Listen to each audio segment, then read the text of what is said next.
अस्सलाम वालेकुम नाजरीन, आज की वीडियो के अंदर हम आपको बयान करेंगे कि ऊँट किस किस्म का जानवर होता है और अल्लाह तबारक व तआला ने इसको शयातीन से क्यों तख्लीक फरमाया और ऐसी क्या वजह है कि हजूर अकरम सल्लल्लाहु अलैहि वसल्लम ने इसका गोश्त खाने के बाद वज़ू का हुक्म इरशाद फरमाया। और जो आप सल्लल्लाहु अलैहि वसल्लम से ऊँटों के बाड़े में नमाज पढ़ने के मुतालिक पूछा गया तो आप सल्लल्लाहु अलैहि वसल्लम ने इससे मना क्यों फरमाया, और जब आप सल्लल्लाहु अलैहि वसल्लम से बकरियों के बारे में नमाज पढ़ने की इजाज़त मांगी गई तो आप अलैहिस्सलाम ने इजाज़त क्यों अता फरमाई। नाजरीन, अल्लाह तबारक व तआला ने ऊँट के अंदर कौन कौन सी खसूसियात रखी हैं और माहिरीन हैवानात ने इसके कौन से तिब्बी ख़ास बयान किए हैं और ऊँट का शरई हुक्म क्या है, और अल्लाह तबारक व तआला ने ऊँट का जिक्र कुरान मजीद फुरकान हमीद में क्यों किया है, और अगर कोई शख्स ऊँट को अपने ख्वाब में देखे तो इसकी क्या ताबीर होगी। प्यारे दोस्तों, इन तमाम सवालों के जवाबात आपको कुरान और हदीस की रोशनी में दिए जाएंगे। लिहाजा हमारी आपसे ये गुजारिश है कि हमारी इस वीडियो को आखिर तक ज़रूर देखिएगा और हमारे चैनल को सब्सक्राइब कीजिए, जहां मुनफरद मालूमात पर मबनी वीडियोज़ मिलती रहेंगी। नाजरीन मोहतरम, कुरान मजीद फुरकान हमीद में ऊँट के मुतालिक अल्लाह तबारक व तआला यूँ इरशाद फरमाता है, जिसका तर्जमा है, क्या वो ऊँटों को नहीं देखते कि उन्हें किस तरह पैदा किया गया है। प्यारे दोस्तों, इब्ने माजा में है कि नबी करीम सल्लल्लाहु अलैहि वसल्लम ने इरशाद फरमाया, ऊँट घर वालों के लिए बाइस इज़्ज़त और बकरियां बाइस बरकत होती हैं, और घोड़ों की पेशानी में यानी कि घोड़ों में खैर व बरकत क़यामत तक के लिए बांध दी गई है।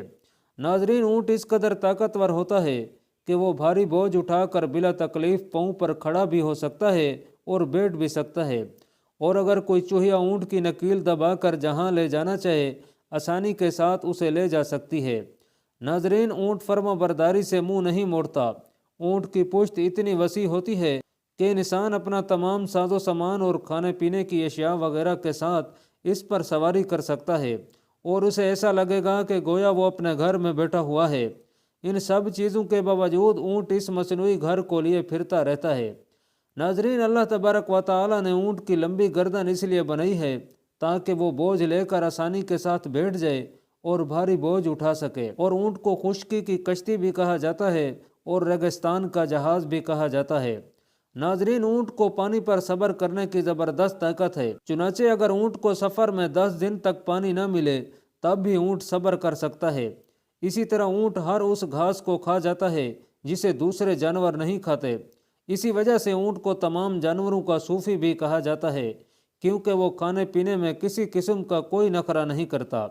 नाजरीन, माहिरीन हैवानात का कहना है कि जिस वक्त ऊँट गुस्से में होता है तो वो किसी की भी परवाह नहीं करता। गुस्से की हालत में ऊँट बदखलक हो जाता है और इसके मुंह से झाग निकलने लगती है और फिर बिलबिलाने लगता है। और माहिरीन हैवानात का कहना है कि ऊँट बुग़्ज़ और कीना रखने वाला जानवर है, लेकिन इसके साथ साथ ऊँट में सब्र व तहम्मुल और दूसरों पर हमला आवर होने की सलाहियत भी पाई जाती है। नाजरीन, सबसे बढ़कर हैरत की बात यह है कि ऊँट ऐसा जानवर है जिसका पिता नहीं होता। शायद इसी वजह से ऊँट के अंदर सब्र व तहम्मुल की बेपनाह कुव्वत पाई जाती है और इताअत व फर्माबरदारी का जज्बा भी पाया जाता है। नाजरीन, ऊँट की खसूसियत यह भी है कि वो कांटेदार झाड़ियों को मज़े लेकर खाता है और ऊँट को इन कांटेदार झाड़ियों को हजम करने में किसी किस्म की मुश्किल पेश नहीं आती। नाजरीन, इसकी वजह यह है कि ऊँट की अंतड़ियाँ इतनी मजबूत होती हैं कि इसे खारदार चीज़ को हजम करने में परेशानी नहीं होती, लेकिन ऊँट जौ को बड़ी मुश्किल से हजम कर पाता है। और ऊँट का शरई हुक्म यह है कि ऊँट का गोश्त हलाल है। अल्लाह तबारक व तआला सूरतुल माइदा में इरशाद पाक फरमाता है, जिसका तर्जमा है, तुम्हारे लिए मवेशी की किस्म के सब जानवर हलाल किए गए हैं।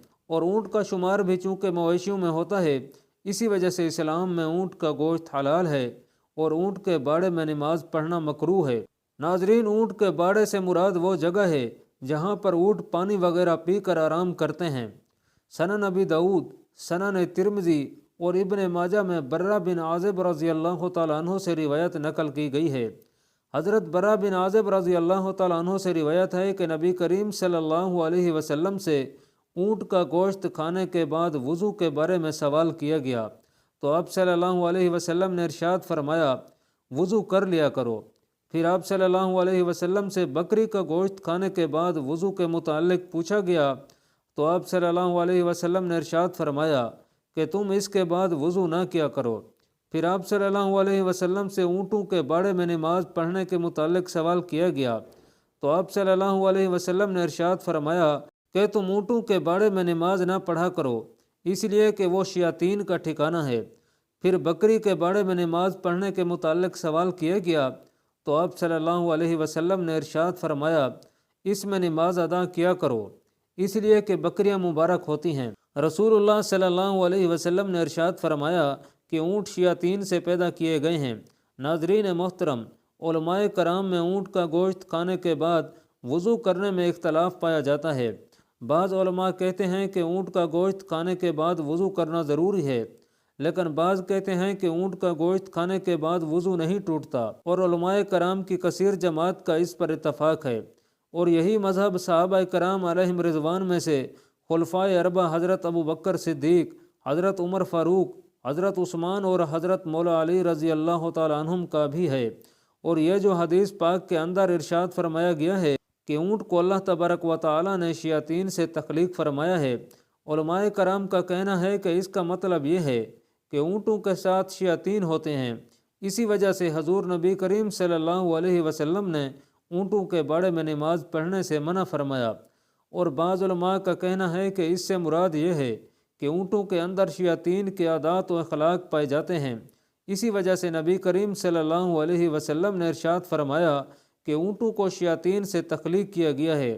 بہرحال ناظرین محترم، اس کا یہ مطلب ہرگز نہیں کہ ہم اونٹوں پر ظلم و ستم کریں، ان کو ماریں پیٹیں اور ان کی طاقت سے زیادہ ان پر بوجھ لا دیں، کیونکہ یہ بھی اللہ تبارک و تعالیٰ کی ایک مخلوق ہے، اور جو اللہ تبارک و تعالیٰ کی مخلوق پر رحم کرتا ہے اللہ تبارک و تعالیٰ بھی اس پر رحم کرتا ہے۔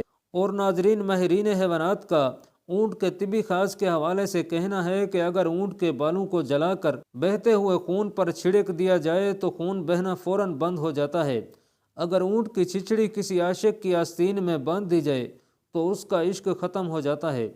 ناظرین، اونٹ کے پیشاب کو نشہ میں مبتلا آدمی کو پلا دیا جائے تو اس کا نشہ اسی وقت اتر جاتا ہے، اور اونٹ کا گوشت انسانی جسم کو طاقت فراہم کرتا ہے۔ نیز جگر کے مرض میں مبتلا شخص کے لیے فائدہ مند ہے، یعنی جس کے جگر پر سوزش آ گئی ہو، اگر وہ شخص اونٹ کا گوشت کھائے تو اس کے لیے فائدہ مند ہے۔ اور ناظرین، اونٹ کو خواب میں دیکھنے کے متعلق اہل علم کا کہنا ہے کہ اگر کسی شخص نے خواب میں دیکھا کہ وہ 100 اونٹوں کا مالک ہو گیا ہے تو اس کی تعبیر یہ ہے کہ وہ باعزت لوگوں کا حکمران بنے گا اور اسے بہت سا مال ملے گا۔ اور اگر کسی نے خواب میں مویشی چھپائے دیکھے اس حال میں کہ اس نے انہیں چرانے کے لیے چھوڑ دیا ہے تو اس کی تعبیر یہ ہوگی کہ اللہ تبارک و تعالیٰ کی طرف سے اسے کوئی نہ کوئی نعمت ملے گی۔ اور اگر کسی شخص نے خواب میں دیکھا کہ وہ عربی اونٹوں کو چرا رہا ہے تو اس کی تعبیر یہ ہوگی کہ وہ عرب قوم کا سردار بنے گا۔ اور اگر کسی نے خواب میں دیکھا کہ کسی شہر میں اونٹ ہی اونٹ ہیں تو اس کی تعبیر یہ ہوگی کہ شہر میں وبا اور جنگ وغیرہ کا خدشہ ہے۔ اور ناظرین، اگر کسی شخص نے خواب میں دیکھا کہ وہ اونٹ کا مالک ہو گیا ہے تو اس کی تعبیر یہ ہوگی کہ اس شخص کو عزت اور عظمت کی دولت نصیب ہوگی۔ واللہ عالم، اللہ رب العزت ہی بہتر جانتے ہیں۔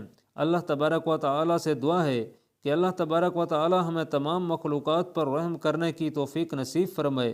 اللہ پاک کمی بیشی معاف فرمائے۔ اللہ آپ کا حامی و ناصر ہو، آمین۔